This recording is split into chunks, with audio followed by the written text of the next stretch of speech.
And if the captains, Michaela and Tori, could step to our podium and lead us in the Pledge of Allegiance, please. Everybody rise.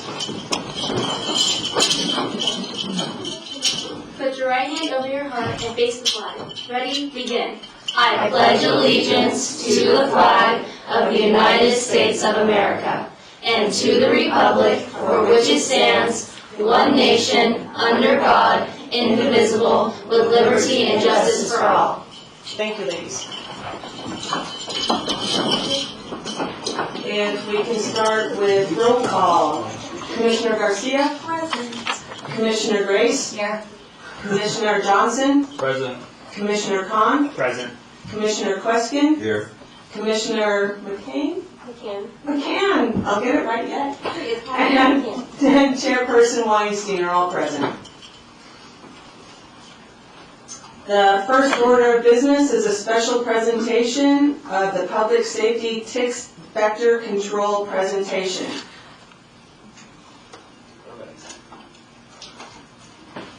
Got some stuff here to start. Can hand those around there. Okay. Perfect. Samples. Samples, ticks, everybody's favorite. No, nobody likes them? Perfect. I can just go back and forth with this. Do you need hamster? Am I shifting it or? Oh, perfect. Thank you. Thank you, Sam. Cool. All right, well, good evening, everybody. I am Tyler Herbert. I'm an assistant vector ecologist with the Orange County Mosquito and Vector Control District, and I'm here tonight to talk about ticks. Like I said, everybody's favorite. And so just a little of what we do before we get into the fun stuff. Just going through our mission statement here in Orange County, that the mission of the Orange County Mosquito and Vector Control District is to educate and protect Orange County from vectors and prevent vector-borne diseases in an environmentally and responsible manner. So again, we work with more than just ticks. Mosquitoes are our bread and butter because that's the most dangerous animal in the world, as well as in our county. But ticks are still something that we need to be aware of, along with red imported fire ants, fleas, rats, other types of things. We work with hantavirus as well. I know that's been in the news too, with deer mice. But let's talk a little bit about the surveillance that we do in our county for, well, this year specifically. If you look over to the left here, these are proposed and actual sites that we've gone to for collecting ticks, right? So we will actively go out into the field, and this is where I have my handy-dandy flag here. And one of the best ways to collect them, besides running through the bushes, which we don't recommend doing, is, as you can see over to the right there, that's Laura, that's one of our vector ecologists. She's going to be sweeping the brush all around, and so these types of flags, very easy to make. They're about 3 feet by 3 feet, and they're very good at collecting ticks, because as we'll talk about, they don't jump or fly, but they can grip on very quickly. I actually had some on me earlier today while we went out to find some. But don't worry, I got them off.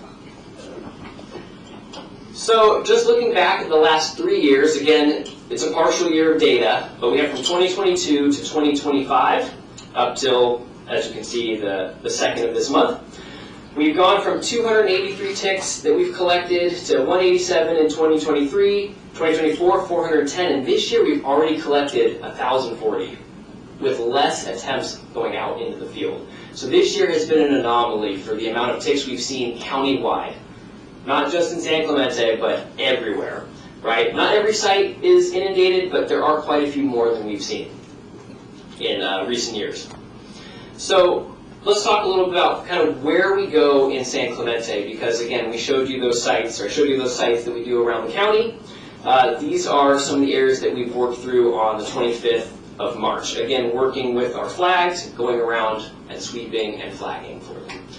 So the area to the left there that we did not collect any ticks in was the area that you see in the circle, Canyon View Park, and there's another little park down that I forget that leads to the Sea Summit and Trails.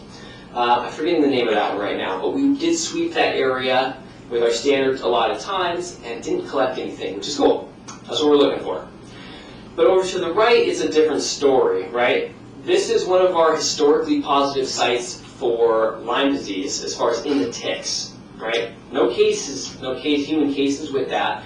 but we have had a positive tick there in '91. So it's been quite a while since we've seen anything. But we have had them there in that Pendleton region from there down south. But that area in red is where we flagged on the 25th.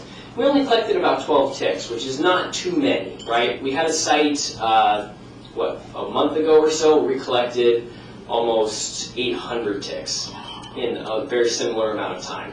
So the 12 is pretty good. But we have seen more in this area, and that's why we go there time and time again, just to see how these trends change over time, right? So we'll go once or twice a year to these similar spots. So where do we find ticks, right? There are multiple places you can find them, and over here I love deer, they're super cute, but they do house, they are what are called hosts, right, for ticks. Ticks need blood, so they need something to feed on. And in this case, deer is on the menu, right? And so they're going to hitch a ride, and they're going to get their blood meals from deer or other mammals, sometimes us, unfortunately on the trails. But I also want to bring attention to other tick species that you can find in your own backyard, right? In some of the more urban areas of Garden Grove where there's no trails or anything like that, or very few, we have had areas that will have different ticks, right? Not Lyme disease vectors, not ones that can transmit Lyme disease, but they can still bite you, and there are other diseases that can come from that. But tonight we're going to focus on the trail species, the ones that we care a little bit more about as far as the tick-based diseases there. So with this, let's talk about the ecology, biology with ticks. And the main purpose of this is to showcase just how small they are. And I know I sent out the little vials with the adults. That's as big as they get. Unless they get engorged, they have the blood meals. So that's pretty small. But if you look at all the way to the left, that's their larval stage. That's right when they come out of the egg. Sometimes you can't even tell that they're a speck of pepper, right? They look like a little speck of pepper that moves, that kind of swarms around. So they can be very difficult to see. But they have these 4 stages from egg, larva, nymph to adult. But most of the time we see adults because they're easier to spot. With this, they have kind of, this right here is our Ixodes pacificus, which is the western black-legged tick. We want to talk about their life cycle. This is about a 3-year cycle from egg to adults, right? So it takes them about 3 years. But the reason I bring attention to this is that they have, basically they find their host, their blood meal, they drop off, and then the next year they do it again, right? This is where we have to be especially careful, because when they start moving to these secondary hosts, or third even, they could pick up something on the way. This is where the Lyme disease, Rocky Mountain spotted fever come in. Because very rarely do ticks born with this, right? They have to find it somewhere. So some animal will give it to them in the future when they bite them. So how do they bite? What are they doing? They're looking around. It's called questing for ticks. And so they're actively looking for a blood meal, and like a deer, us, whatever it may be, a little rodent. They're actively looking for that. They both male and females need that blood, and they will be actively looking for these. And I really just want to mention, I know a lot of people think this, but they cannot fly, and they don't kind of fall from trees. They could, I guess, but they have to actually grip onto you. And that's why this is so effective. Right, when this goes by, they think it's some sort of animal, and they grip on. As you can kind of see here, they put their little arms up, and they kind of hitch a ride. And then eventually, they find their favorite spot, and they start their blood meal process, which is right here. So this is where we get to all the way from the left to the right. You have an unfed tick, all the way over to the right of day 8. You can see how super engorged they can get, right? Yeah, they look a little gross, and if you do poke them a little bit, they kind of pop sometimes. So a little gross. But the reason I bring this up is that ticks are kind of special in the animal world, is they sit there and they feed for days, up to 10 days, right? And the reason this is important is that as the days go on, there's more and more likelihood of disease transmission. So if you have a tick that just gets on you, that's why I wasn't too worried about it today. If you find it, swat it off, very little risk, very minimal. If it's biting me for an hour or two, again, very minimal risk, according to the CDC. Anything less than 24 hours, very minimal risk. But we never say 0. Could still happen. So you want to get them off as soon as possible. We'll talk about how to do that in just a little bit here. So there's 4 main ticks we get around here, but I'm really going to put attention to 2 of them, right? Again, our Lyme disease vector, so the thing that can transmit Lyme disease, right? Not all of them have it, but if it has it, this is the tick that can transmit it.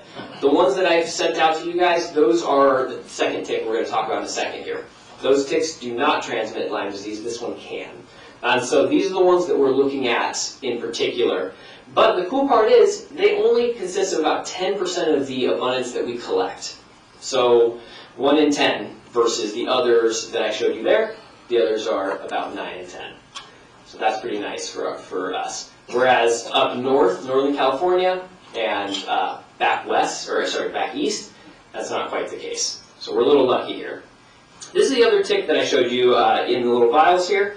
And these transmit something a little different. These are Rocky Mountain spotted fever and Pacific Coast tick fever. And these are, they can still be deadly, we just don't hear about it as often. But they're not very common. Thankfully in this area we haven't had too many positive pools of this. The last one that we had was in Aliso Viejo in 2022, right? And there's just 1 tick. So again, very rare. There's just something to show real fast that these are some of the other ticks we have and some of the other diseases we can get, tularemia, anaplasmosis. But again, Rocky Mountain spotted fever and Lyme disease are the deadliest that we can get kind of in this region from ticks. So those are the ones we hone in on at our district and other districts. But if you want to see more of this, this is on the California Department of Public Health website. So the last bit here is, how can we prevent this? How can we reduce our chances of getting this? This is going to be very important for while you're out in the field. So again, we put wear light colored clothing there. The ticks aren't, repelled by the coloring. It's more so that we can see them. So if you're wearing black, it's very hard to see. We have darker pants for our work pants. Today I could barely see them on my pants because of the gray shirts we have. Really easy to see on my gray shirt. As it's moving, I can pick them off. Long clothing gives them, it takes a little bit longer for them, that barrier, to actually enter and bite you, right? Because they're going to walk around for a while, and it takes them quite a bit to find their favorite spot on you, which is a little weird. Whereas mosquito, different, they're going to bite you, they're out of there real quick usually. I know, Teddy, we were talking about it, we were talking about repellent, permethrin and other CDC recommended repellents. As long as we're applying those as directed, they do work very well. They're not 100%, but they do work very well for keeping them away. But if you're the only thing in town, you might still get a bite from that. But still apply it, it works well. Walking in the middle of the trail, like we said, if they can't touch you, they can't get to you. So if you walk by a bush and do not touch that bush that they're on, they're not going to get to you. You're going to walk right by them and they're going to wait for the next person, right? Or next thing. And then really this was helpful. You want somebody to look you over, right? Check that tick checks or using a mirror when you get home that day, right? We want to make sure that we're doing that as soon as possible because as the time goes, the time starts, right? If they're feeding on you for more than 24 hours, we may have a chance of something transmitting. But again, not necessarily the case. And then the last thing, okay, let's say you do get one in you, right? You do have one embedded. We have a couple things that I tell people do not do. These are kind of old folklore, old remedies. They do get the tick out, but the reason we don't like to do this is because it stresses the tick out, and what they'll do is they'll regurgitate. When they regurgitate, that means there's more fluid going into your bloodstream in your open wound that can have more chance of having a bacteria, right? So we want to take them out as quick and cleanly as possible. So that's why we don't use nail polish, we don't heat them up, we don't wait for them to just fall off. They will fall off eventually after they've had whatever blood they want. So we don't want that.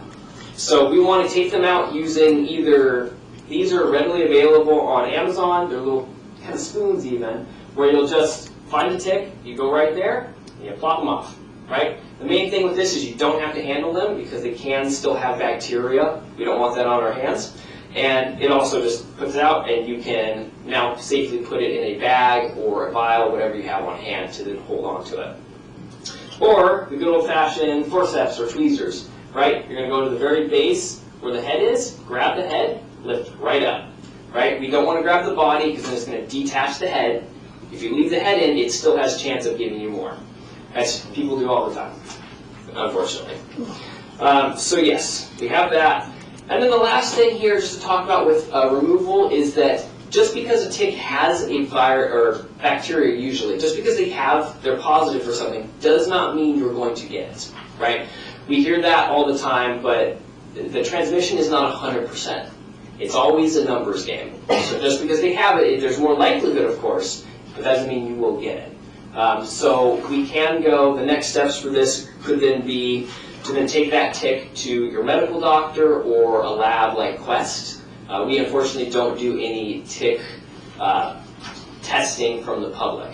We do testing when we go out and collect it because it could be seen as a biohazard for us there at the district. But you can bring it out to a different lab like Quest or your doctor's office and see what type of tick it is, not only, because again, different diseases, different ticks, and then also see if they have any disease. But again, not necessarily means you got it, thankfully. And then the last here, here's some contact information and more information on Lyme disease, spotted fever groups from our own website, ocvector.org, and then California Department of Public Health and the CDC. And there's my email too if anybody wants to get in contact. So that is everything I got. Well, that was a lot of TikTok. Yes. Yes, lots of TikTok. But thank you very much, and thank you, Commissioner, for having them come out. Are there any questions from here? Sorry, Samantha, I was Yes. waiting all day to say that.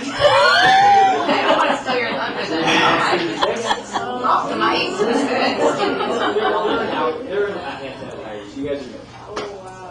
I just want to say thank you. It was a great presentation. And the little tool thing, Yeah.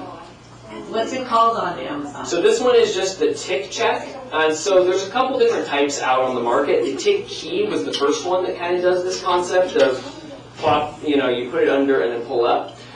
I recommend, this one's a little bit easier to use because then you can't rip the head off. Or it's a little bit easier to not do that, right? The other one, it still will do it, but you have to get it correctly embedded in there. Otherwise, you kind of scissor the head off. Yeah, can you use that same thing for animals? Yes. Or there's a different Nope, thing it's with the same exact thing. We're going to do the same thing for our pets. Same thing, tick checks for them too after you walk on a trail. Because they love dogs. And they'll go on cats too, right, if you let them. So definitely check your pets, because Lyme disease still affects them and other relapsing fevers too. Thank you. Thanks for coming and educating us, Tyler. We have a very vibrant outdoors community in San Clemente. We have a lot of mountain bikers, especially in the dog park. Yeah. And with the increase in ticks that we're seeing in the area, I'm wondering if you have any recommendations on how to raise awareness and prevention. So the first thing is, a lot of people don't even know what a tick is. And so the first part is just letting people know that they're here, right? A lot of people think, oh, that's an East Coast problem.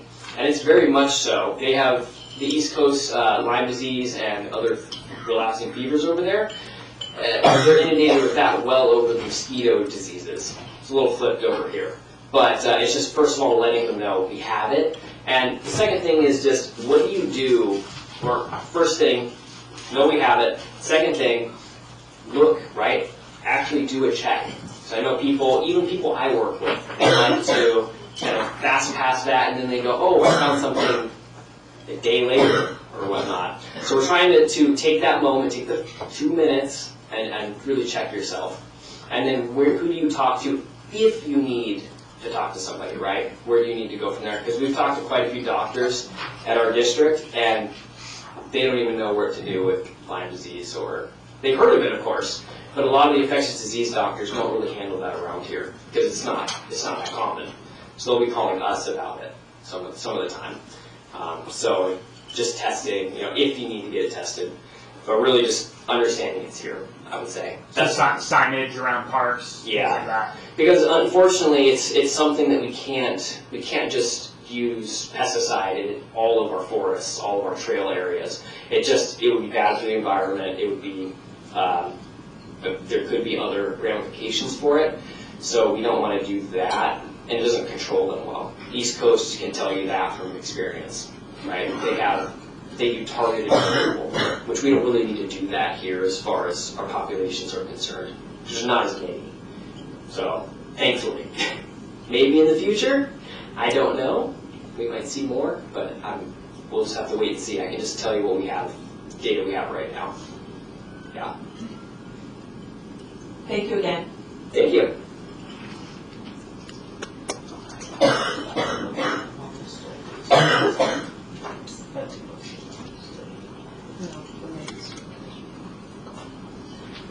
Okay, moving on to 1B. You have no idea how excited I am to do this. Director Wiley only informed me a little while ago because my email was down. So, 1B is an AYSO presentation. Ladies, just give me a moment to say a few words. I'm going to call your name. I'm going to ask you to line up in single file in front of Director Wiley. Then, Coach, I'll have you come to the podium and address us, okay? AYSO was established initially in 1964, which means I'm a year older than AYSO. All right, it's actually the oldest national soccer organization. In San Clemente, Region 111 was established in 2012. There's over 1,800 players playing in San Clemente. And in front of us today, Commissioners, is the best of the best. All right, ladies, I want to congratulate you on the achievements for the girls U14 AYSO Region 111 for winning first place in South Orange County Area O Area O tournament, and they're wearing a little bit more hardware than that as well. So I really want you ladies to know, congratulations. What I'm going to do is call your name, ask you to stand in single file, starting in front of Director Wiley, and then Coach, I'll have you come up to the podium if that's okay. All right, starting first, Ireland Mitchell.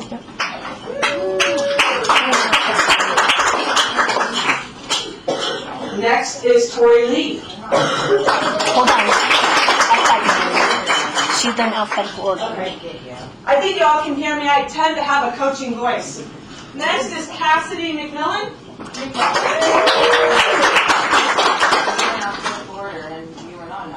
Okay, here's Tori. Look at that. Next is Maxine Conlon. Maxine's on vacation. All right, next we have Michaela Parks. And we have a set of twins, Isabel and Sabrina Drawback.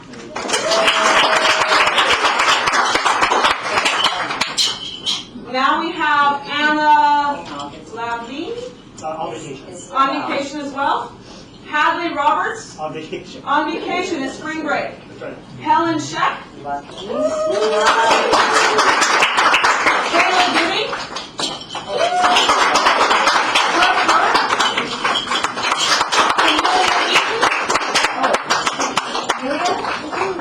Emily.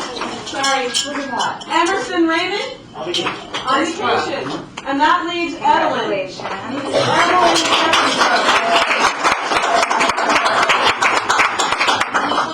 Sabrina. There you are. That leaves head coach Brian Lee and assistant coach Derek Gooding. You guys.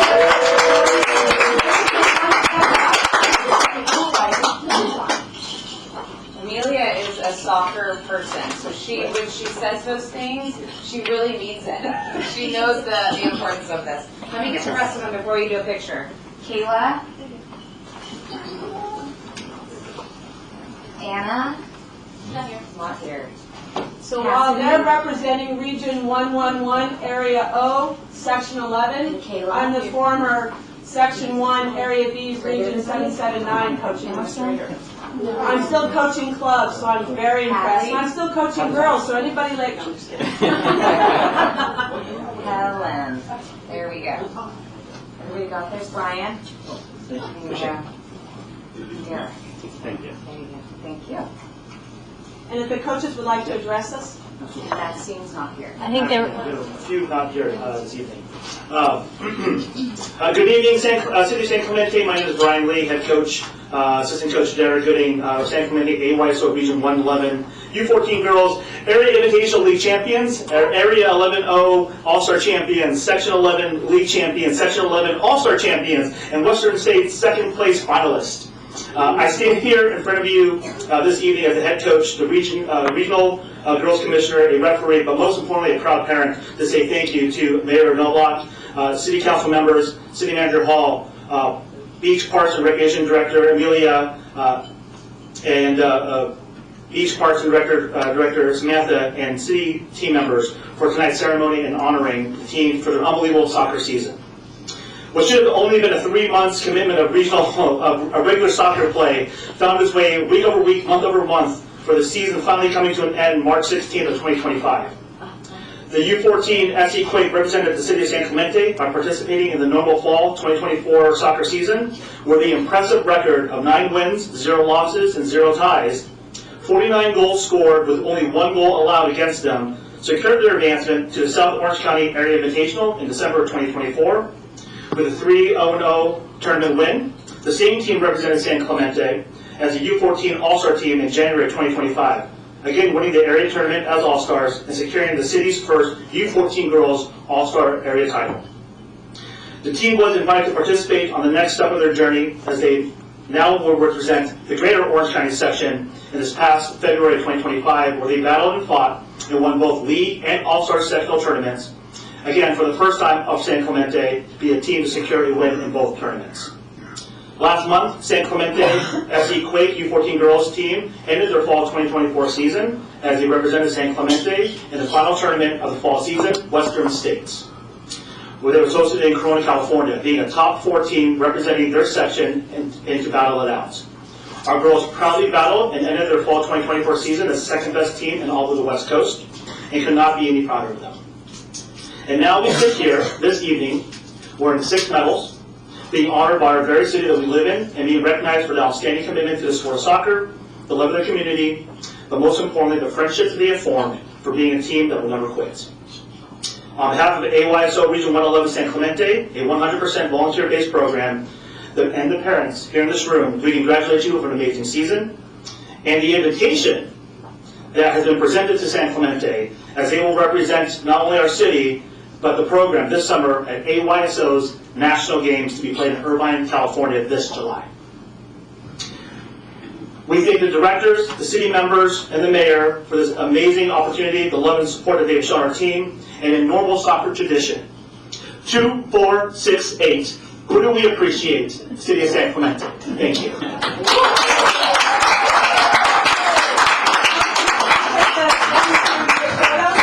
If I can make one more statement to the coaches. AYSO was founded on 6 different philosophies. I want to address 3 of them. One of them is good sportsmanship. One of them is developing players. But the other is positive coaching. You've been a role model to them, and San Clemente appreciates you. Thank you. Thank you.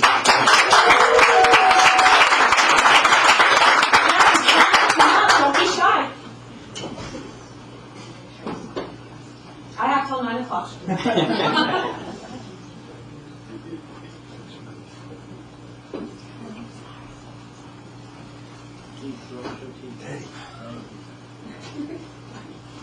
Your parents are shy ladies. Are you guys shy? Did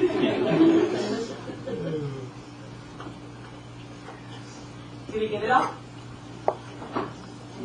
Congratulations.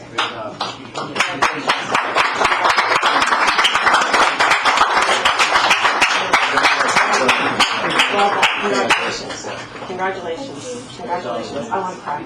Congratulations. Let me know when it is in July. Absolutely. We have one more for a thank you to you guys. We'll start with our Coach Derek. We want to present you with our national crest for the national games this summer. So this will be for the city. So we thank you for that. Tori. Thank you, ladies. A thank you to Director Amelia for allowing us to be here. We present you our game coin that we'll be presenting this summer as well. And then ladies, behind you, the members of our City Council and our Beach and Parks Commission. Various members have our teams and regions crest. So ladies that have the pin, don't go to the same person. One person per member in the back, but we like to present each one of you as a way of saying thank you from San Clemente AYSO for having us here. Go ahead. Thank you. So ladies, if you have a pin, go. Thank you so much.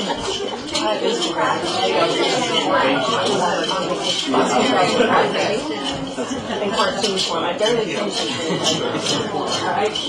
Positive coaching is the only way to go. Positive coaching, alright? Please let me know if you have an idea. July 21st or 22nd? Okay, good, because I'm going to turn it the following weekend. So I also went to National Game Friday. Hawaii. Oh, wow. I beat all the Hawaiian teams in the finals. I faced my nemesis, Montana. Oh, wow. Did I tell you how it went? We all have our own. We all have. That's right. Ours is Michigan. Thank you. Thank you. All right, ladies. Go ahead.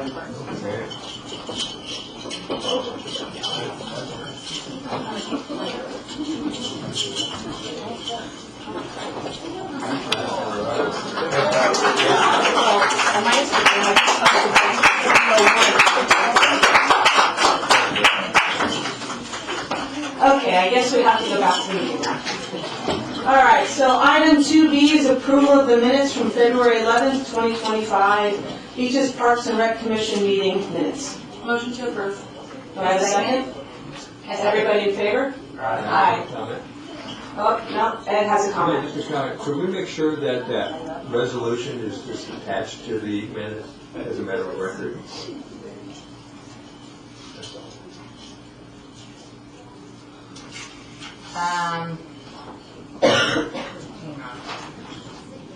This is the resolution from old business, item 5. From the meeting? Just Yes. I just want to make it a matter of record. As long as it should be, well, it's part of the agenda packet. We don't normally have attachments to minutes. So if it was reviewed as part of the agenda packet, it would be included in that. I think it was in the agenda packet. Yes. Yeah, so it'll be included in that. So our minutes are approved? Yes. Yes. All right, oral communications, do I have any of those slips? First up is regarding Patricia Holloway. Long time no see.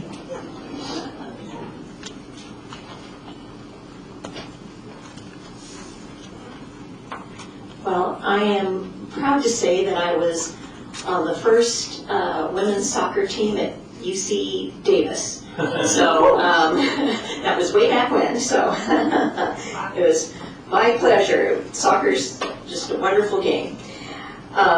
So I'm here to talk about Arbor Day 2025, and I'll be sending you a copy of this flyer, and it is Saturday, April 26th, 9 a.m. to 12 p.m., and it will be held at the San Clemente Municipal Golf Course, hole number 5.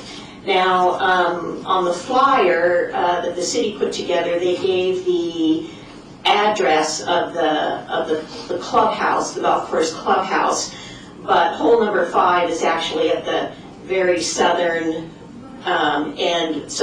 end of the golf course.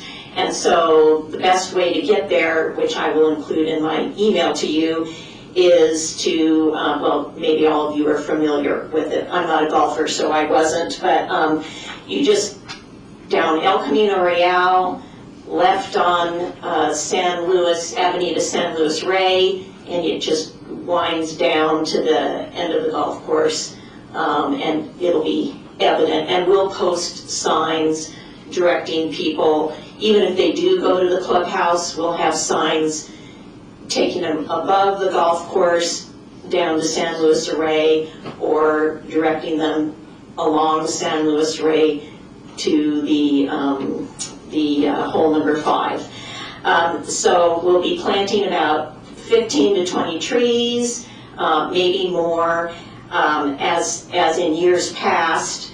The San Clemente Garden Club, the Rotarians, which have combined clubs now, so we've got 2 into 1.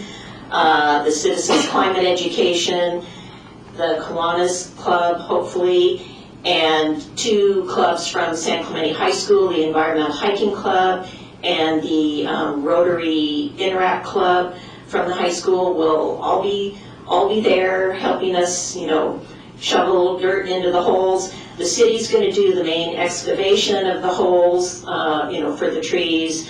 And they'll place the trees, which are 24-inch box trees, so those are pretty big trees. Those are hard for volunteers to plant. So the city handles that, and then we come along behind them and, you know, fill the holes, backfill the holes with dirt and do some watering, and it's really a fun day. And you can just come, you know, and observe. You can come and help shovel dirt with your, you know, fellow San Clementians.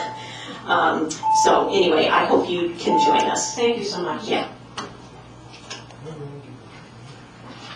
Are there any other oral communications? Okay, moving on to recreations activities update. You want the thingy? I guess.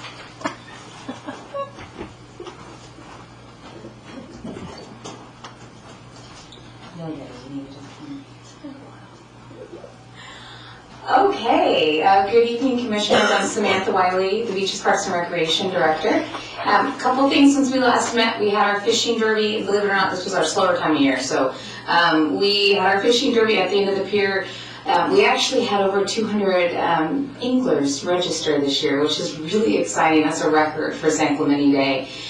We had a great sponsor partnership with the Department of Fish and Wildlife. They provided poles, so anybody who didn't have a fishing pole, they got a fishing pole free of charge. And we just saw some really fun, excited kids and families out there of all ages.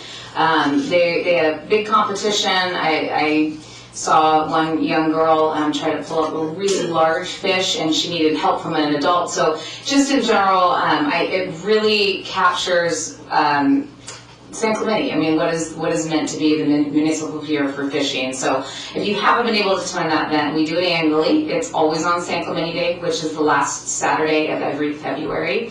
We had great weather as well. And then we hosted our movie in the park on March 21st. We saw about 200 people come out. This was at the Forster Ranch amphitheater, if you will. You can see we've got a really cool setup. There's kind of a natural stage area where we set up our screen. This was completely free.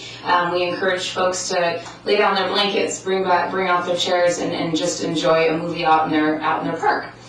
And then upcoming, we've got a couple events. April 19th is our Sensational Springtacular and our Splashtacular event. That's Springtacular will be held at the Vista Hermosa Sports Park on the Meadows.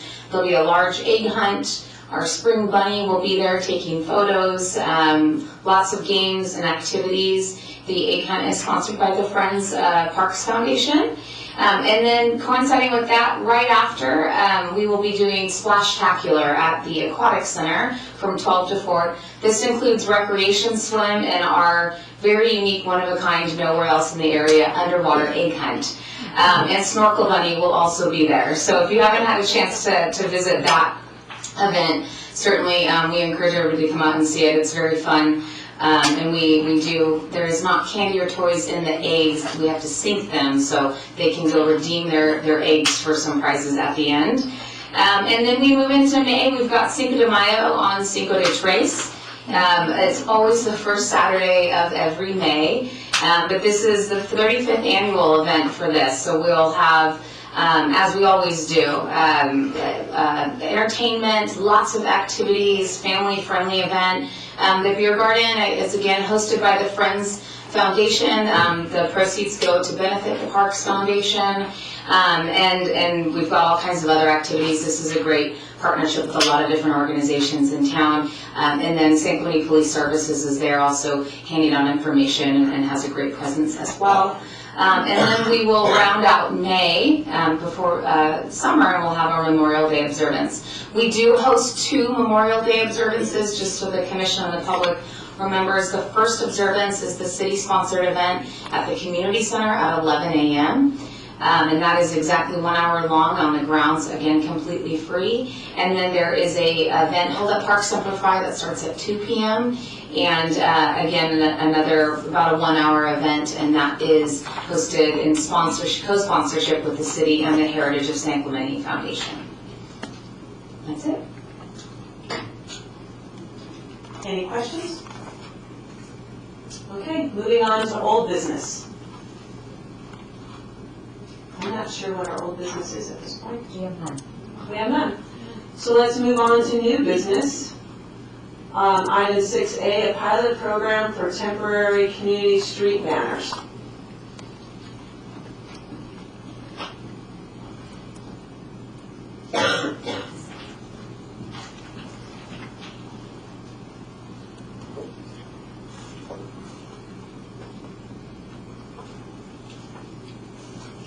Hi, sorry, I'm just grabbing my papers and stuff. All right, so I know you guys maybe already went through this with the sports ones for the backfield. The backstop. Yeah, the backstops. But this is going to be in front of the sports parks. We wanted to start with this was the sports park entrance. So this is the area that we're thinking as the possible pilot program. There's a potential for expansion to other sports parks, including Jim Johnson, Forster Ranch, and Steed. So this is a picture of an example that we've done in the past. But the main purpose of these would be to allow the public to know of different types of events that are going to be happening. So it's mainly for nonprofit groups or partner groups to be able to put up their banners, and then also the cities including as well. So a little bit of background is that partner groups expressed wanting to have more opportunities to display their banners, so not only just for sports, but maybe other groups as well. So this is going to be able to help them reach their goals of different,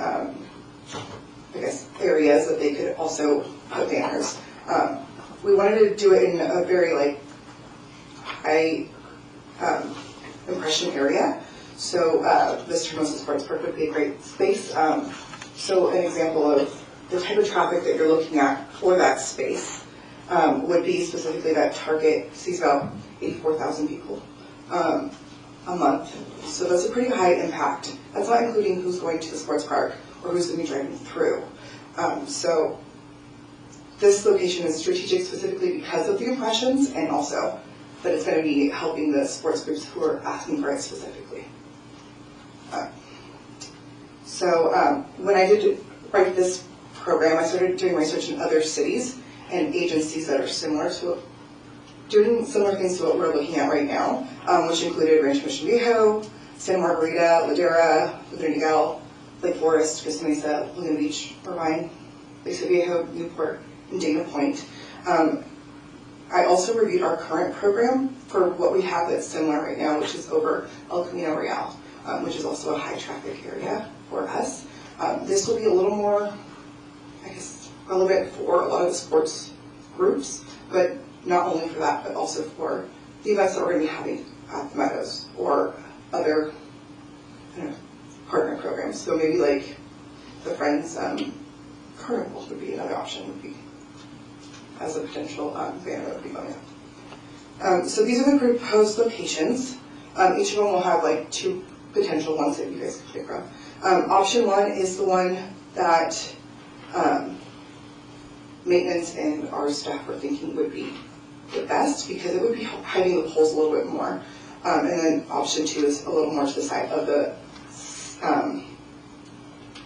to our entrance. So the first proposed location would be by the soccer fields, and then the second would be closer to the baseball fields, and each of those have two different options as well, behind the Vista Hermosa Sports Park sign or to the side of it. Thank you. Do you guys have any questions?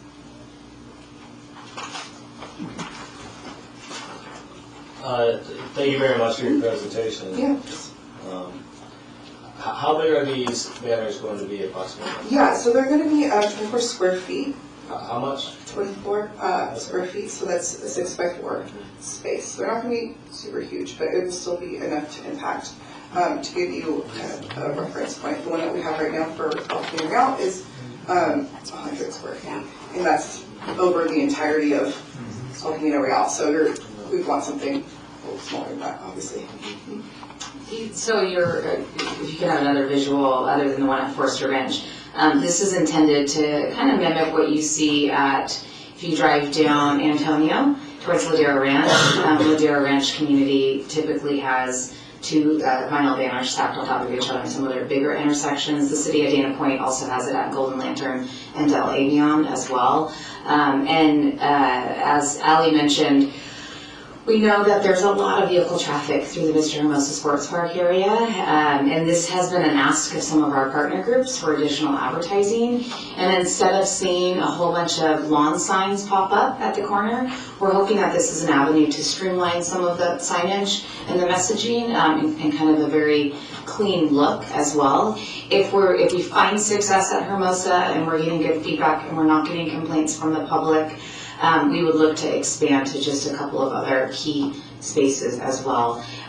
So the commission's aware, because you have not seen fees in quite a long time. The street banner program over El Camino Real is, those banners are so large, they're about $1,000 per banner, and many of our organizations find that cost to be somewhat cumbersome. So these are much smaller in scale, will be easier and more affordable for our sports groups to purchase. And then on top of the fee, there's a hanging fee at the El Camino Real one. So there'll be a small hanging fee on this one, and then the cost of the banner would be passed on to the organization, whatever they choose to do. And we have one public speaker on this. Do they address it now? Yep. Okay, Amanda? I have a couple of questions after she's. Sure.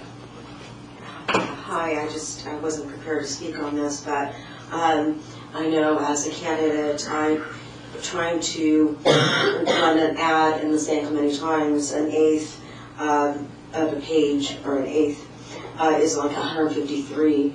A quarter is $300. Half a page is $589. So a full page is $1,157. So this does add basically more viable for any organization to do.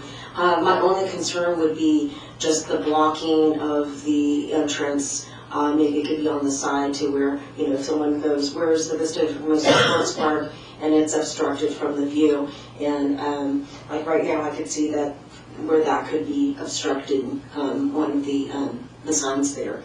So that's all I had to say, but as far as prices, it's pretty reasonable considering what something in the San Clemente Times would run. All right, thank you so much. I think, Amanda, we had more questions. Not Amanda, I meant, all day. So the poles, do they stay there? Yes, I guess we could remove them if there was times where we wouldn't have a banner up, but I do think our current banner program, even with the cost that Samantha had mentioned, is so popular, we always have something up.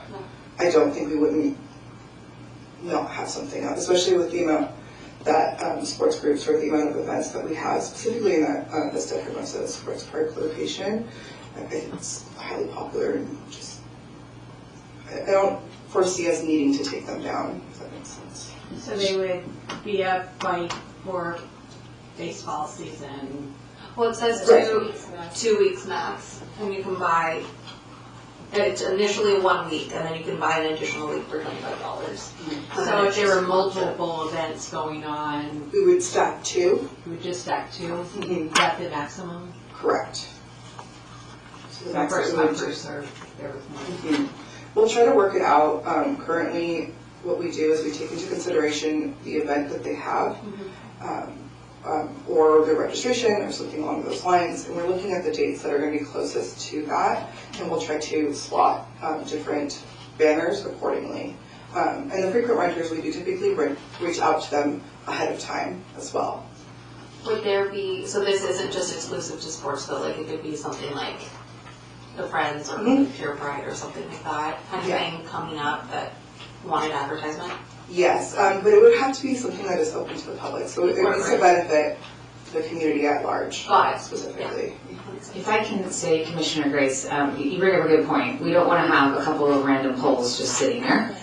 I also want to note that what you're seeing here, this was a really quick kind of just, we took advantage of the opportunity. We're not in, these are street poles, so you can kind of tell that those are for street side. That would not be our aesthetic. We know we're better than that for permanent poles. So we'll work with something to make sure it looks copacetic and looks really good. We won't be using these. And then the other thing to note, if for some reason we're not able to fill both banner spots, recreation is super busy and we always have something to advertise, so we can always throw up kind of, don't forget to register for classes, with some kind of static information that at least keeps the spaces filled, and we just don't have empty poles, if that makes sense. What sign company do we use? Do we use the one that's in Pico Plaza? We don't have a specific sign company. We do try to use local vendors. We use Starfish Graphics does a lot of ours, and then I think it's Sign House is in Pico Plaza. Yeah. Sometimes it depends on kind of where we're at. If it's a quick turnaround, we can't always get a quick turnaround on some of our local businesses, so we will order online. But Starfish is typically our go-to. Okay. Is this where we make a motion? Yeah, so we would just, we'd be looking for a motion to approve the pilot program for 1 year. We would come back at that time to give an update on how many banners we were able to hang, what the feedback was from both our user groups and the community, and then hopefully look to add additional sites as well. All right, motion to approve the staff recommendation for this item. Second. All those in favor? Aye. It passes unanimously. Thank you. Moving on to 6B, unsolicited proposal for the San Clemente Surf, Skate, Art, and Music Hall of Fame. If I can give a brief staff presentation, and we do have the applicant here as well. Again, I'm Samantha Weiland, the Beaches, Parks, and Recreation Director. Before the commission this evening is a consideration of an unsolicited proposal. The department gets these every now and again related to different uses and opportunities within public spaces, and it's within the commission's purview to look at these and then provide a recommendation to City Council on how to go forward. So what we're looking for tonight is feedback either to the council or feedback to the applicant on how the commission would like to see this go forward. The proposal, and it is in your packet, is an opportunity to honor surfers, skaters, artists, and musicians through a Hall of Fame type of setup. This is coming from an outside organization or individual who would like to spearhead this project. It's coming to the commission because the request is to do it on public property. The applicant has specifically requested the use or consideration of plaques on the pier or some kind of tile or plaque on the sidewalk of Del Mar or thereabouts. So when we're looking at unsolicited proposals, you can kind of see in the staff report, you want to look at a couple things: sustainability of the location, how does that look like over time, the project scope. I think it's very fair for the commission to dive deeper into the administration of the program. We do have other programs in the city, including the Wall of Recognition. That is a city policy that is fully managed by the city. The cost is very minimal. We do 1 or 2 honorees a year. That's at the community center. And then we also have the Sports Wall of Fame, which is managed by the Friends Parks and Rec Foundation, and that's at the Vista Hermosa Sports Park. That was established in 2012, and that's specific to sports and throughout San Clemente. And the Friends have a very specific criteria that they go through in order to select and award somebody that honor to be on the Sports Wall of Fame. So similar to those programs, again, from the city's perspective, we want to look at if we're taking on a new program, what's the cost to the city, if there is any, and then what would be kind of the long-term objective, and then how does it look like if for some reason that organization or individual is they move or they leave the area, what does that look like for the city's responsibility going forward. So with that, I will kind of I'll end my presentation. I'm happy to take questions if there are any, but I think as I said, the applicant is here, and we would like to kind of give feedback and narrow that down where you guys can ask more questions if you have any. Which order does this go Does she speak first? Comments or? That would be up to the commission. You can have the public speaker go first, or it might be easier to hear from the applicant and then the. Okay, if I could hear from the applicant additional first, please. comments. I do want to note while the applicant's coming up, after the commission, we will be making a stop at the Arts and Culture Committee, as a lot of this kind of speaks to culture within San Clemente as well, before this kind of goes to council for final review. Hello, thank you guys for your time. My name is Rick Petrie. I'm a resident here in San Clemente since 1974. And, my background of why I care about this so passionately is worked in the surf industry for 35 years, and I'm friends with a lot of these surfers and skaters that are from this town. And between surf, skate, music, and art, they all kind of live together and speak together and work together. And I've been in many places around the globe, let alone up and down the coast, where there's Walk of Fames and Hall of Fames. And I'm sure you guys know this, but we have the #1 city in the world for producing world-class surfers and world tour surfers. So to recognize them, I think it can bring a lot to those people as ambassadors for the town, but a lot to the city, and a lot of opportunity for recognition of that and opportunities to promote this town. So that's kind of my reason for being. And there's a few other names mentioned. Do you want to talk about Damien Bronner? Yeah, Damien's a good friend of mine, so that's Board Builders Hall of Fame. This is different. This is actually the athletes. So this is the surfers themselves. So guys like Matt Archibald, Shane Beshin, Dino and Dino, McNulty family, the Long family, there's a slew of them. And right now on tour, we have 7 surfers on the world tour at the highest level between men's and women's that are either from San Clemente initially or have lived here for a long time. And then there's others that have moved here to this town to have trestles as their backyard. Of course. Yeah. Any questions?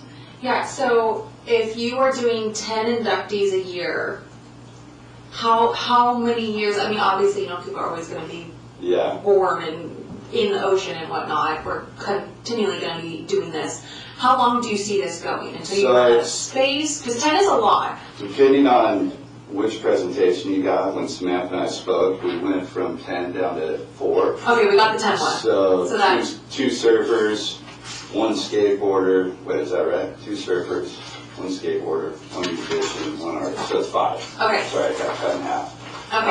And from a surf standpoint, the thing she brought up is how much space is there? Right. And where can we actually do that for how many years? Yeah. Well, from a surf standpoint, we could do this for 20, 30, 40 years, and it never stopped. I mean, right, the longevity is there. Yeah. For skate, there's only a handful of people that I'm aware of, and that's the reason on there there's a board, and that's to bring in the expertise of each sport, and both a historical one and a current one, to help decide on who should be nominated each year. When it comes to the board, so are you an established nonprofit? Are you just a... It's not established as of now, and that was another thing that Samantha told me, we need to get the nonprofit. Yeah, I'd want to see like an EIN or whatever, and then also like bylaws for the board, right? Because if you want this to be long-standing, like she said, the Friends has one thing, the city has one thing, you want to make sure that it's carried on. Yes. That's something I would have wanted to see and hear, but as long as you've gotten that direction.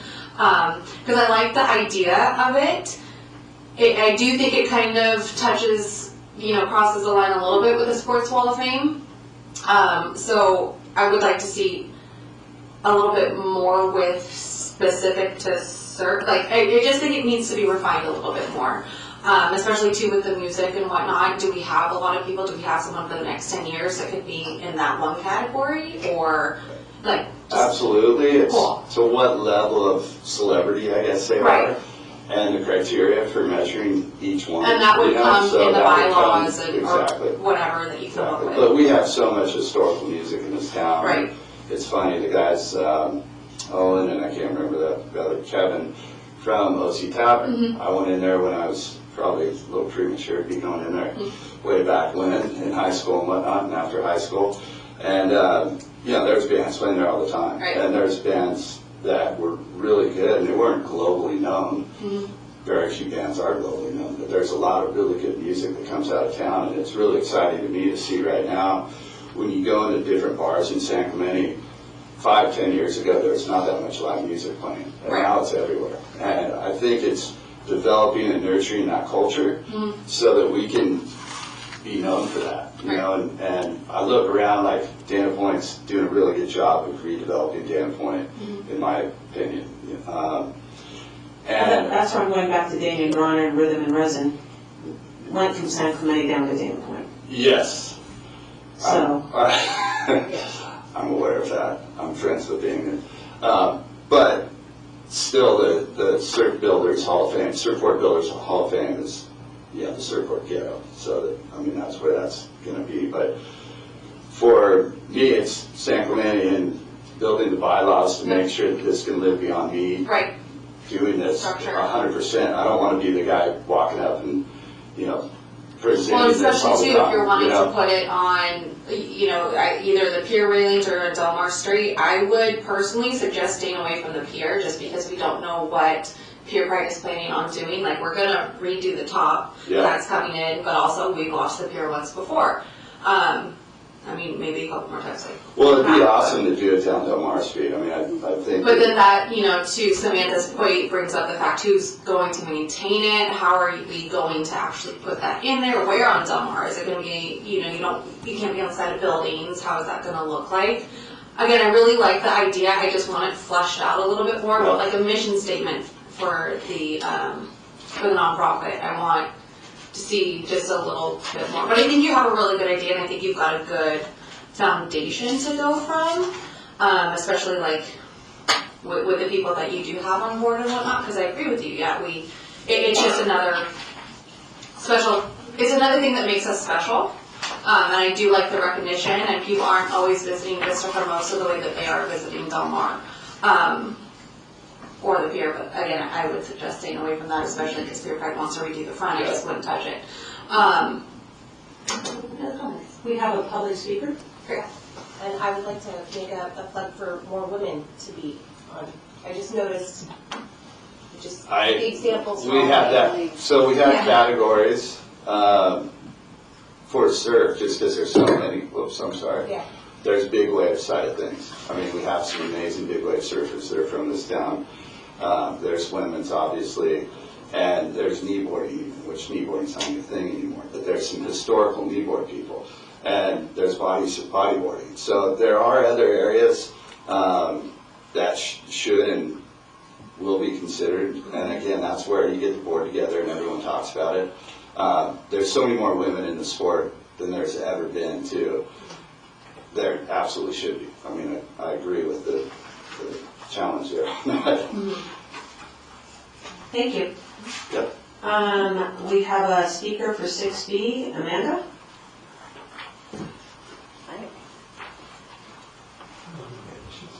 As a longtime resident of over 54 years, I had to speak, right?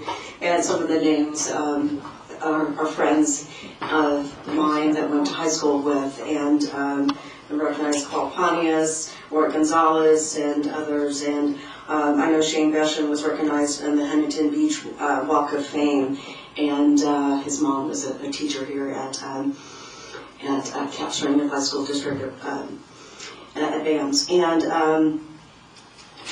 sorry. And I'm glad that Director Wiley mentioned the Wall of Recognition and the Sports Wall of Fame, because some of the athletes might have been already commended on this. And I spoke to someone from the St. Clemente Historical Society today regarding this matter, and the concern was nothing on Delmar or any historic buildings, and that is a concern. And I know that going down Delmar, it's downhill, and the concern with any pavings or anything like that, and where we have that cobble there, so that might be a problem. But it seems like this is just not even a 501c3 yet, or 501c34 yet. So there's a lot of things that need to be put forward first. And I appreciate Commissioner McCann's comment about women surfers, because I grew up with George and Jolene Smith and live on my street right now, or Georgia does. And so I really support the fact that calling attention to people that have grown up in San Clemente who have contributed, and I appreciate that. But however, I think that maybe not on Del Mar and maybe El Camino Real or something like that. But I really appreciate and you have Roy Gonzalez down, and he also is an artist, so that's great as an e-boarder and an artist. And I know we all came together to support his T-shirt for the Ocean Festival. I definitely talked on behalf of his art. So I really appreciate that, but I just think that for right now there's a lot of things that need to be put into place, and I'm glad that Director Wiley's going to present it to the Arts and Culture, because it should be brought to them because of the art and the music. And I really appreciate it. I think San Clemente has had a lot of people that have grown up here and who have really accomplished a lot of achievements and a lot of success, and we should applaud their efforts, and I really appreciate that. But thank you so much, I appreciate it. I have a question, maybe more administrative. This sort of seems to me like it's an arts and culture thing. What would be, why is this in front of the? I think they're considering the pier. It's the use of the public space that we're looking at. Would it be possible to consider other options, such as maybe like a placard with a tree? You know, there are those beautiful planters on Del Mar with the trees. Because I'm concerned about the walkability anyway on Del Mar Street. And if it was, maybe somehow the nonprofit could help with the landscaping or something. Also, I don't know how you tile that in, and you guys know a lot more about the nonprofit world than I do. But I'm wondering if that might be, if you could just expand your options for locations, I think it might increase the likelihood of success with a proposal. Yeah, so you bring up a really good point. Del Mar is, the city's been looking at making improvements to that street and the sidewalk for a couple of years now. And there's been a pretty big CIP project on our plate that would include some improvements to our electrical capacities down there. We do know that our trees are definitely, they've been there for a long time. They are impacting portions of our sidewalk. So certainly Del Mar has some limitations as it stands today as well. I can say from my perspective, I do agree El Camino Real might be a very viable option. Again, that goes on for a really long time. So this is going to be a program that's going to go on for decades upon decades. Look at something like the Hollywood Walk of Fame, that stretches all kinds of different street blocks. And El Camino Real has the ability to do that without concern. To some extent, the pier also would end at some point. We might run out of space. You could look at certainly a planter or something like that. Really that this is exactly the kind of feedback we would hope the commission would give to the applicant is, consider alternate locations, here's some ideas. The bulldozers on Del Mar is I think what you're speaking about. Those already have tile murals in them, and those are done by the Historical Society, and I think they're all completed now. But I do appreciate where your thought is on that as well. I think the commission is welcome to give other opportunities or ideas that you feel might be conducive to what we're looking at. Why wouldn't we put them near the event that they represent, like the skate park or maybe the theater or the gallery or art or something like that? And if we were to do a Hall of Fame-ish kind of thing on El Camino Real, we certainly have a lot of real estate for that. But I also would like it to be kept nice, right? Like our sidewalks they have a little bit to be desired at times. So it would be something that if we did invest in that, it would be nice to look nice, you know. But I would see like, you know, even some kind of a nice wall, or even like when Shauna was talking about the pier. Yeah, I wouldn't want it obstructing the ocean as much as possible. But since we are redesigning the, you know, beginning, the front of the pier, maybe there's, you know, we talked about tiles or something, the options of putting things, you know, like where the trolley stop is or something, you know. So I would just like to, my input would be that it would be nice to see it mirror the events that they represent. Yeah, and I think that's a great comment. The applicant has circled that as well. One of the staff recommendations was if you're going to look at different locations, surfing can certainly be captured within the T Street area. Again, a very viable, walkable space. The bridge can always use help with aesthetics. So maybe there's an option there that we can create this really cool kind of honor roll of surfers as they head down to T Street. That's a great option. I agree that there's potentially areas at the pier as well. You look at the underpass. Pier Pride's talked about doing artwork and, you know, again, to brighten up the underpass as part of that project. That's another option you guys could look at. But I think, again, you guys as a commission really look at use of public spaces. So this is the opportunity to look holistically at everything we have and get some feedback.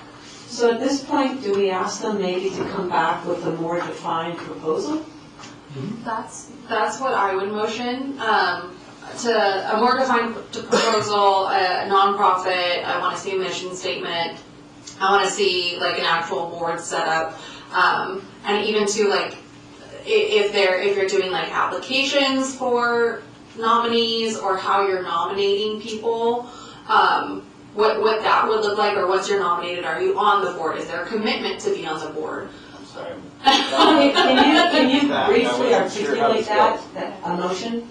Yes, I motion to have the San Clemente Surf, Skate, Art, and Music Hall of Fame be presented to us again once a actual nonprofit is established with a mission statement and a more cohesive plan of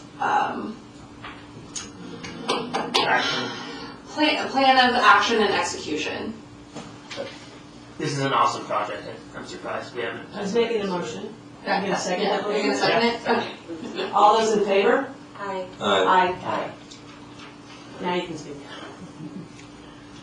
I just want to say it was an awesome project. Thank you. And I mean, you can even look at Los Molinos too, you know, you're talking about like the surf canoe and whatnot, see if there's something you can do there, like around the Boys and Girls Club, that trade, you know. We talked about it a bit, and I've talked about it to a lot of people, and I like the idea of each place where you have the activities happening is pretty cool. The hard part is the music and art side of where that goes, so that's the, you know, hard work on the thought process that needs to happen on that, but El Camino Real is awesome too. I mean, you can even just start at the T-zone and just go out, you know. Yeah, so a lot of good things to think about. I'd like to call attention to the commission that this is actually very consistent with the world famous strategic implementation plan. It specifically states, one of its directives is work with the community groups to help promote and establish projects that help celebrate the city's surf heritage. So this project is actually letting us fulfill a general plan implementation directive. So there we go, kill two birds with one stone. The only other thing I would mention, we had a lot of conversation here, I know we've got a passed motion, is I think we really should think about the design issues, you know, and how it's affected and so forth and so on. I have to personally tell you, I built 3 projects on Hollywood Boulevard, and the Walk of Fame, whatever it is always very exciting, and people look at it and walk around. I mean, it really catches a lot of people's attention. So it has a pretty big impact if you can figure out a way to do that. But that's the design question that you'll probably have to figure out and bring back. And I totally concur with Commissioner Garcia's analysis. It was brilliant. Thank you. Okay, I think we passed the motion, right? We passed the the motion. Yeah. Okay. Am I done? You're done. Reach out if you have any questions. Thank you guys, appreciate it. Thank you. I'll get with you on this. Yeah, Thank you. absolutely. So moving on to 7A, Beaches, Parks, Recreation Director Report. Okay, I have a couple of updates. On the agenda, you'll see there's a commissions and committee structure update. I believe this commission body was notified of recent changes that the council made to the structure of all commissions and committees. There is a second reading of that ordinance that will be going to the city council, and I believe that's on the 15th of April. What that means, essentially, the council's recommending that, and has approved, for lack of a better word, a 9-member Parks and Recreation Commission. This includes the folding in of the Coastal Advisory Committee and elements of the Human Affairs Committee responsibility. Part of that also includes at least 2, it might be 3 members now that are coastal specific. They have a background in coastal issues.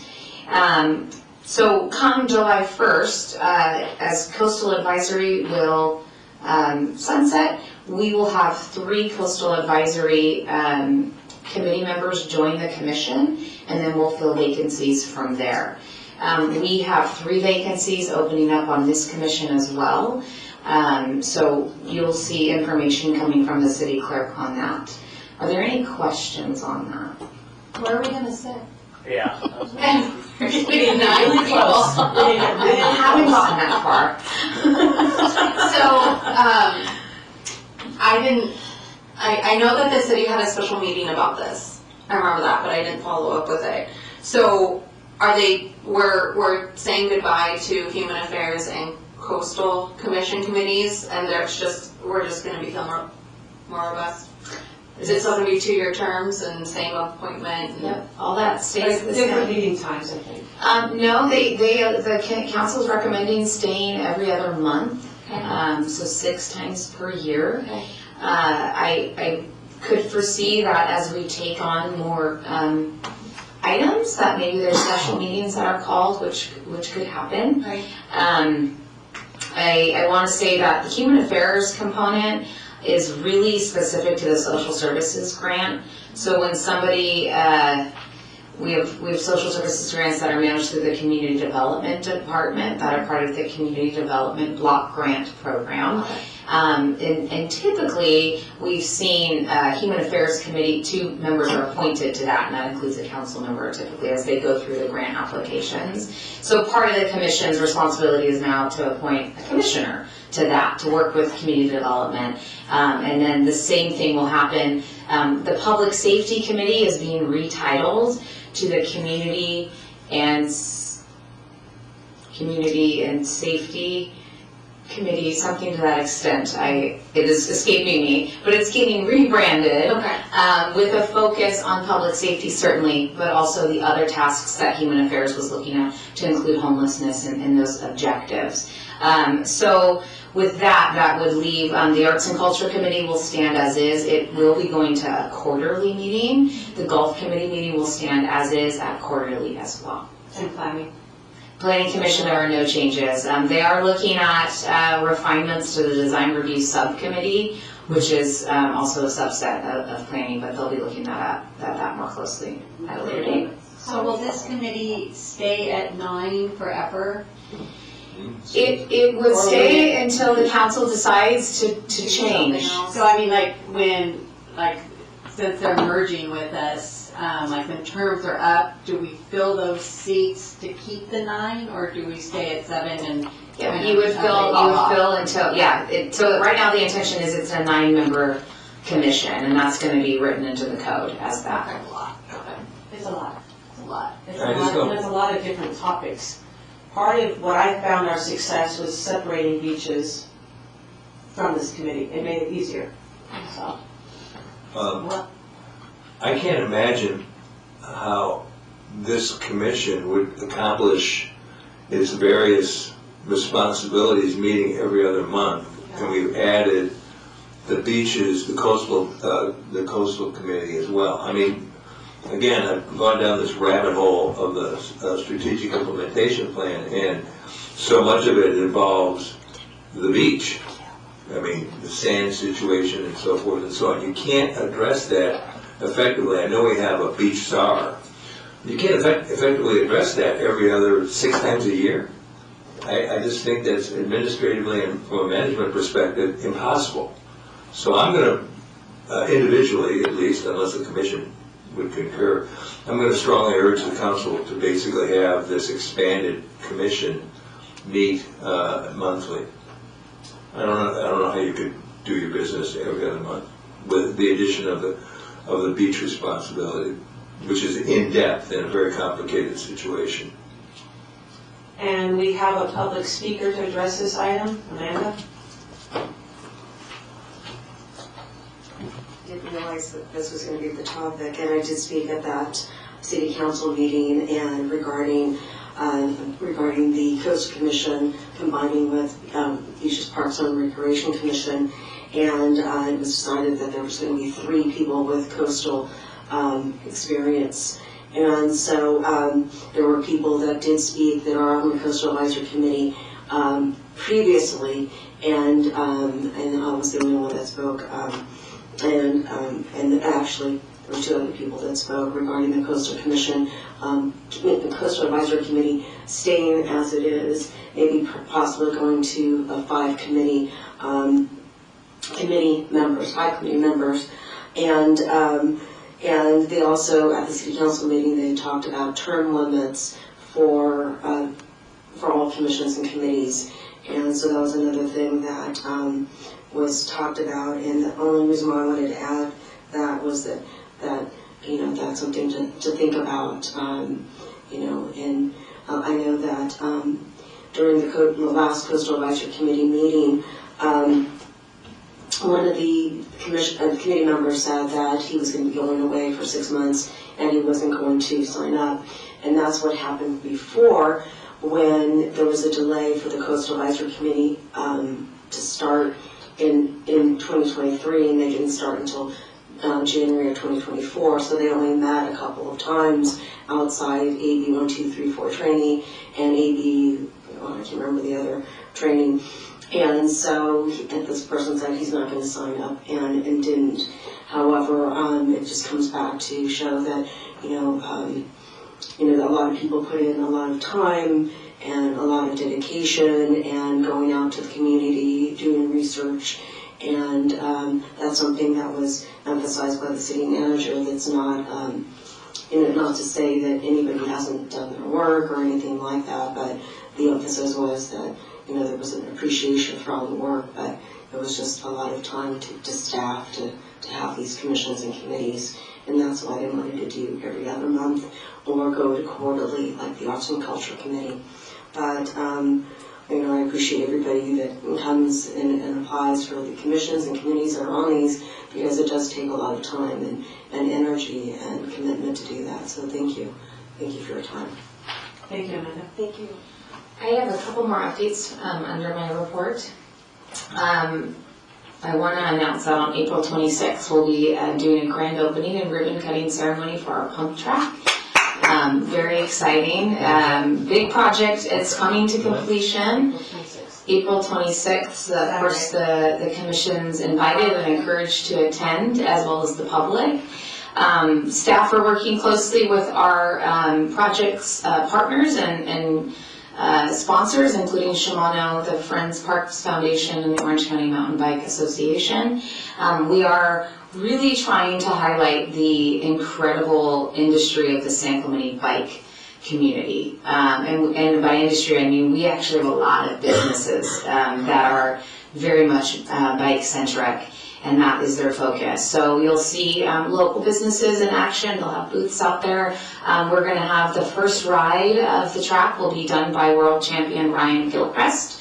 If you've never looked him up, I encourage you to do so. He is a world champion on pump tracks specifically. So we are lucky to have him anoint our track as the first ride, as well as Cameron Zink, who is another world champion mountain bike rider. He actually is a San Clemente resident as well. So he'll be there. Shimano will be there offering some swag and bike repairs, things like that. The ceremony starts at 11 a.m. And it's really just a fun day to see this momentous occasion unveil. We'll have food trucks, there'll be food available for purchase, and this again is an all-wheels facility, except we don't allow motorized bikes or scooters or anything like that, or electric bikes either. So skateboards, scooters, bicycles are all wonderful. We allow that, we encourage it. Helmets and pads are always required. And we would love to have the commission there as well. Are there any questions on that? It just coincides with Patricia Holloway's. Oh yeah, no, we're doing April 26th really big. Earth Day is also that same day, but it is kind of planned out. You can look at the schedule. There's essentially something you can do at all parts of the town throughout the morning. And of course, the pump track will be open dawn to dusk, as are all of our parks. So if you can't get there right at 11, you're welcome to see the festivities. We'll probably be going till about 2 o'clock that afternoon with the event. I see the pump track as being part of this Hall of Fame thing too. Yeah, absolutely. I think the three of us were there for the groundbreaking. Yeah, but I mean, you know, back to what they were talking about, it kind of just grows based on the certain areas of the town that, you know, that everybody represents. So just another side comment on that one, because it's going to be big. It will be. Yeah. It's one of our most popular videos on social media. I also want to update a couple other projects that the department's been working on. We are in the process of updating the scoreboard at Vista Bahia Baseball Park. That is in, Little League is actually going to do a donation towards contribute to that. So we're hoping the scoreboards have been ordered, we're working on install. We're hoping to have that in the next 6 to 8 weeks. And kind of parallel to that, we are bringing back scoreboards at Steed Park. We used to have scoreboards there, they were taken out. We are lucky enough that the electrical is still there, so that makes this project relatively easy. So we're excited to install 4 scoreboards at each one of those fields, and that will be a big benefit to our tournaments. That is a really important facility from our tournament standpoint, and scoreboards should be commonplace when you're going to a tournament for baseball or softball. So we're excited to roll that one out. And then a couple other projects. We will be going to council with a contract award for the design of the meadows at Vista Hermosa. This is the carnival lot, if you will. It is master planned to be 3 multi-purpose fields. So we'll be taking a contract award to get the design finalized. I would anticipate that proposed design coming to the commission at some point for the commission's blessing prior to approval by the city council. I'm also working on a community center restroom redesign through the community development block grant funding. This is very exciting because this is actually going to allow us to make our restrooms ADA accessible, which has obviously been a very lacking point. So we've got an architect on board who's going to help us make that happen, and really focus in on our Spanish colonial revival style, which our current restroom lacks. So we're excited to see that project come together. And then the last one that you'll see coming out, we are adding a shade structure to the Bonita Canyon Park playground, which is another huge benefit. The Boys and Girls Club uses that playground daily, and we missed the mark by not putting in shade originally. That project is also funded through community development block grants. So those are just a kind of a really high-level overview of some of the projects the department's working on that I think very much impact the commission and our public spaces. I'm happy to take questions if there are any. Thank you. I was wondering if we had an update on the Tega and Forster Park restorations. Thank you. Yeah, so we're looking at playgrounds. Those are both up for replacement. Staff are navigating the newfound requirement that we're no longer doing wood chips in parks based out of feedback from the community, and that's significantly increased the project budget or the cost of the project. So in order to stay within budget, we're having to redesign and downgrade some of our play equipment. But I have a really exciting option. Instead of rubberized surfacing, there's actually, we're looking at turf. There's now playground turf, and it's pretty amazing what they're doing with turf these days. That it's now becoming kind of part of the feature, so we can potentially do less equipment and still have a really cool, engaging playground site.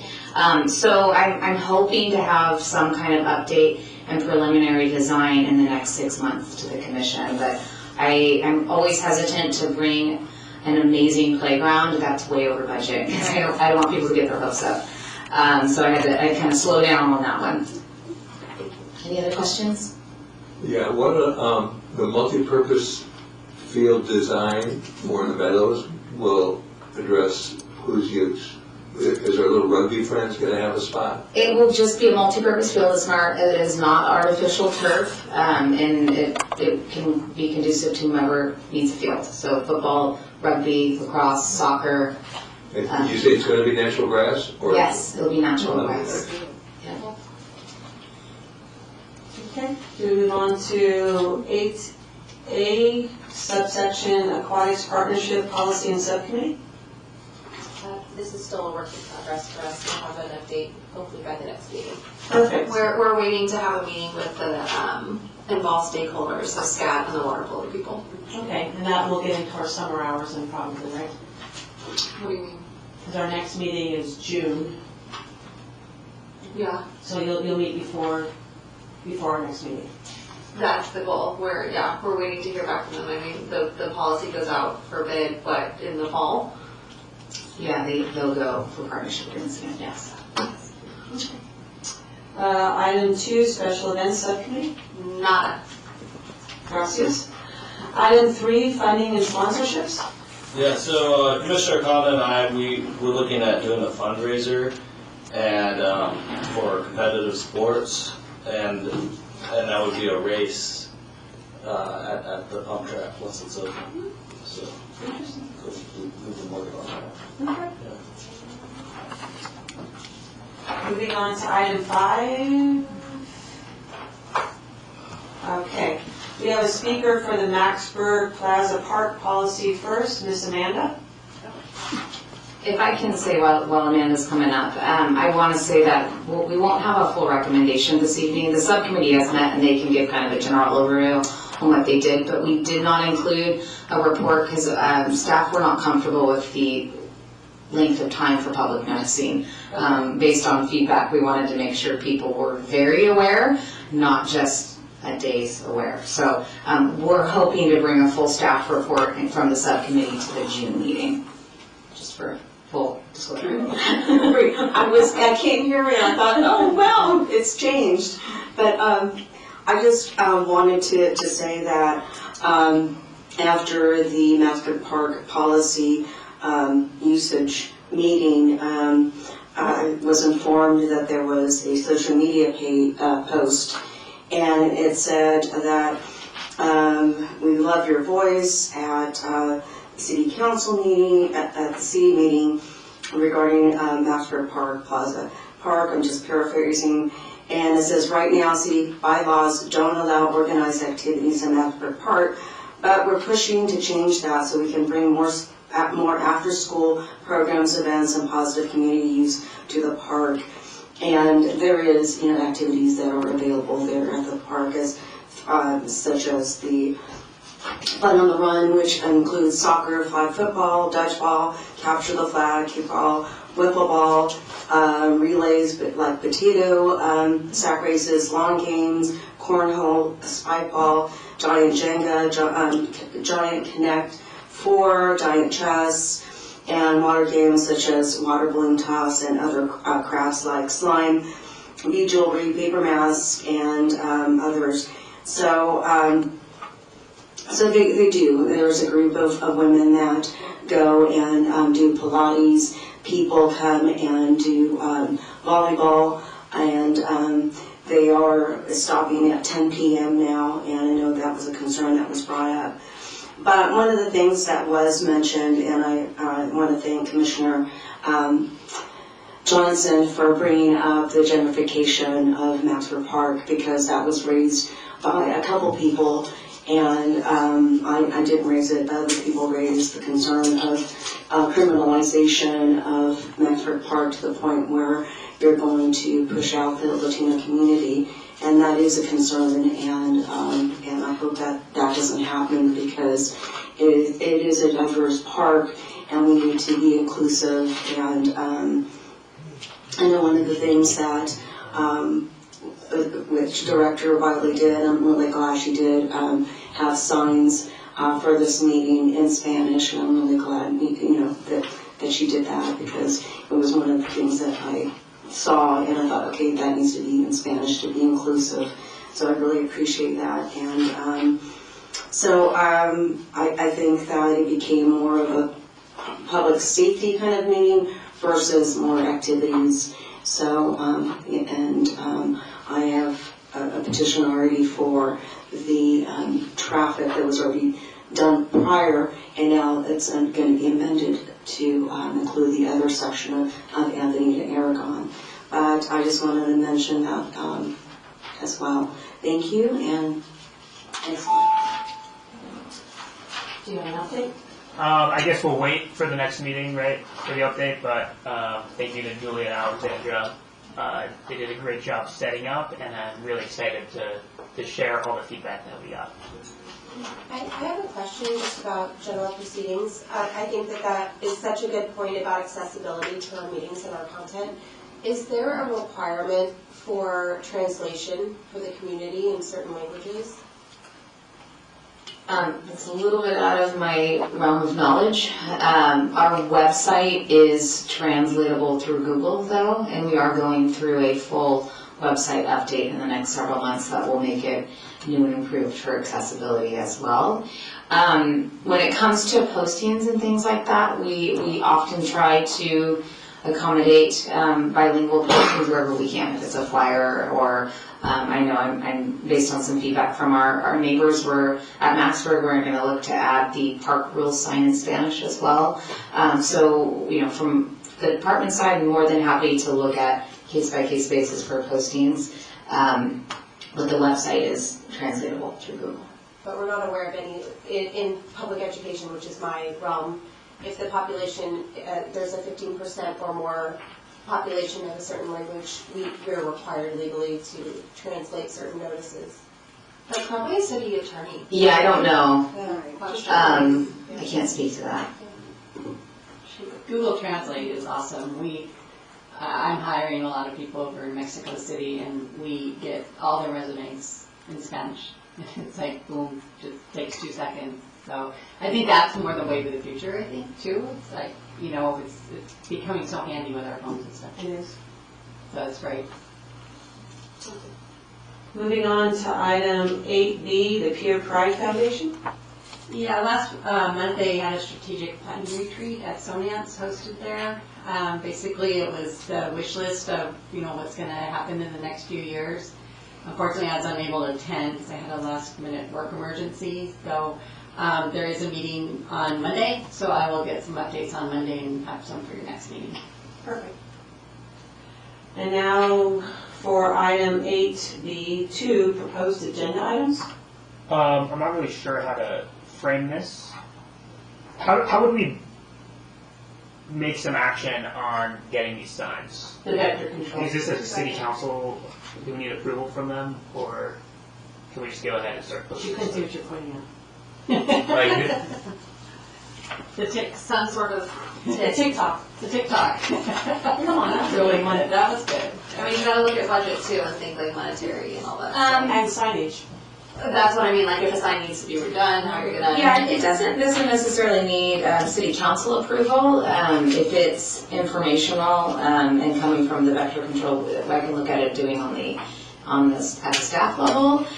Some of the trails that he identified, though, are not city trails. Many of them are county trails. So the county would need to be the one putting the signs up. A lot of those end of Pico, that's all county operated trails. But I'm happy to look at options if Teddy, if you want to connect with me and we can figure out which ones you feel like are really important. And then we can always include these in our brochure racks at the community center, at the aquatic center. We can put them at City Hall. I agree. I think really informative presentation and maybe unsuspectingly informative and helpful. And he had a really good captive audience too. So I appreciate that. Well, you could, because they aren't they a county? They are, entity? yeah, So you could they always are. see if they have signs already. I mean, where they go and they do their Yeah, flag sweeping. his recommendation was to those signs, because they don't have them already. Yeah, and I'm happy to look at that. And maybe, I don't know, he might have more detail, but maybe it's not annually, maybe there's seasons for where we see more ticks present, so they can go up and down to that extent. We have some signs that are more seasonal anyway, so. And thank you for organizing that presentation. It was great. Yeah, they were actually a pleasure to work with. I think they were fascinated by the little bugs in the bottle, but. Well, Yes. especially on the field all the time. Well, yes, Yeah. but the simple technology of waving a white flag. Yeah, that was great. And without poisoning the entire environment. Yeah. Teddy, I have an idea for you after this. Run through the field and wave. No, Katrina Foley does her wellness walks. We'll hire runners. Have her do one of those at the tick thing. She's the county supervisor for our district. Yeah. Interesting. I plan events. Does she actually come to the Sacramento? Many times. All right, any other proposed agenda items? I don't know if this is an agenda item. I'd like to suggest creating a new subcommittee for, to deal with the items that I think we're going to need to pay attention to, which is the structural implementation plan. Oh, I'm sorry. And I call your attention because now we're going to be swallowing the Coastal Conservancy Committee. This is an interesting directive in that strategic implementation plan. It reads, prepare and implement a shoreline management strategy which includes but is not limited to the following: an examination of local, regional, long-term erosion rates and trends to identify and plan for shoreline changes, an examination, number 2, an examination of mean sea level elevation to sea elevation trench and future level impacts project. And also, this is sort of interesting, this is all ongoing items. Another directive is to monitor beach erosion and limitations to reduce beach widths and have an emergency transportation access and lifeguard tower placement in case of complete loss of beach width. So these are the kind of things, you're not going to be able to deal with them, in a meeting, assuming they're going to keep this thing every 2 months. It's not possible. And these have to be addressed properly. I think it's our responsibility, and more importantly, this has to be sent to the state of California pretty complete, I think, in terms by April the 1st. So I would like to suggest that we create a subcommittee to kind of investigate this, and then at the next meeting, we could at least have a report about, what we think we need to do and so forth and so on. And at some point, when do we have to do that work plan letters? When are those due? Those are due by October 1st. Okay, so that would be after the reappointment, the reappointment and expansion of the committee. But at least we would have some information relative to that prior to that, so we don't have to kind of do it in a haphazard, very casual fashion, which I think is not in the best interest of the city or the commission. So I guess we have to make a motion to that effect, to create a new subcommittee? You need to make a motion and have a second. I have a question though. Would erosion, so how would our purview change, Samantha, given the combination with the other commissions? So would we be overseeing things such as erosion and? Yes, so any coastal related subject matter would be within this commission's purview. Would we be able to get, I understand that experts would be coming on the commission with us. Would we be able to receive some extensive education about that as well? We don't typically do that for commissioners. That is why the council's appointed some subject matter experts.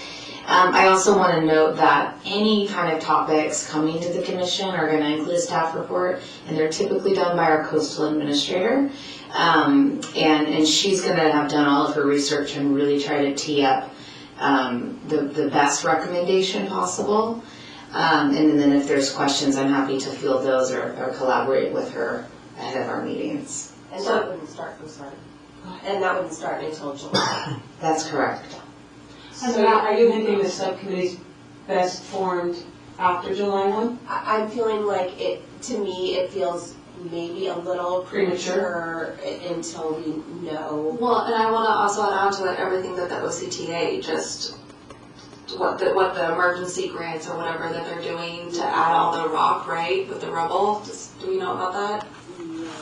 Well, let's first go back, if Yeah. you make a motion or don't make a motion, then we'll go to your thoughts. I am with Alyssa in the sense that I think it needs It's to be premature. postponed, especially, like Andy Hall just put out something about it, like OCTA is putting more rocks there to stop their erosion. We have, as a city, there's nothing that we can do about it. So Commissioner Queskin, are you willing to wait till July to address the subcommittee? Because it sounds like there's a few committee members that think it's premature. Well, I guess I would question, with all due respect, why is it premature? I think we need to see what the OCTA is actually going to be doing. Well, that's only one directive out of 60 directives in the strategic implementation plan. So yes, that particular item, maybe wait to see the OCTA, but also I think we have a responsibility to indicate what we think, aside from whatever engineering issues there are, that what we would want to see basically happening down at the beach. I mean, we're going to be responsible for that again. So why don't we let Commissioner Queskin make his motion? We'll see if there's a second, and then we vote. Okay, perfect. So I so move that we create a subcommittee specifically to address the strategic implementation plan and the issues that are contained therein, and then review them and then bring back a report to the next meeting of this commission and indicate what we think we may have to do or not. Or maybe we postpone some of the issues, but some of them I think are immediate. Do I have a second? I'll second that. So now we'll take a vote. No. Yes. Yes. No. Yes. No. Thor has to vote. Yes. Okay, that's. I mean, yes. So it passes 4-3. And I am willing to volunteer to be a member of this committee. I'll also volunteer. Okay, we have 2 people. Anybody else we'd be more welcome to have you join us because it's going to be very interesting. I think it's super interesting. I don't have time. I got Okay, very good. Are there any other proposed agenda items? I would like to make a motion to adjourn to the regular meeting of the Beaches, Parks, and Recreation Commission on June 10th, 2025 at 6 p.m. at City Hall Council Chambers located at 910 Calle Negocio, San Clemente, California. I second. All in favor? Aye. Thank you, everyone. Good meeting.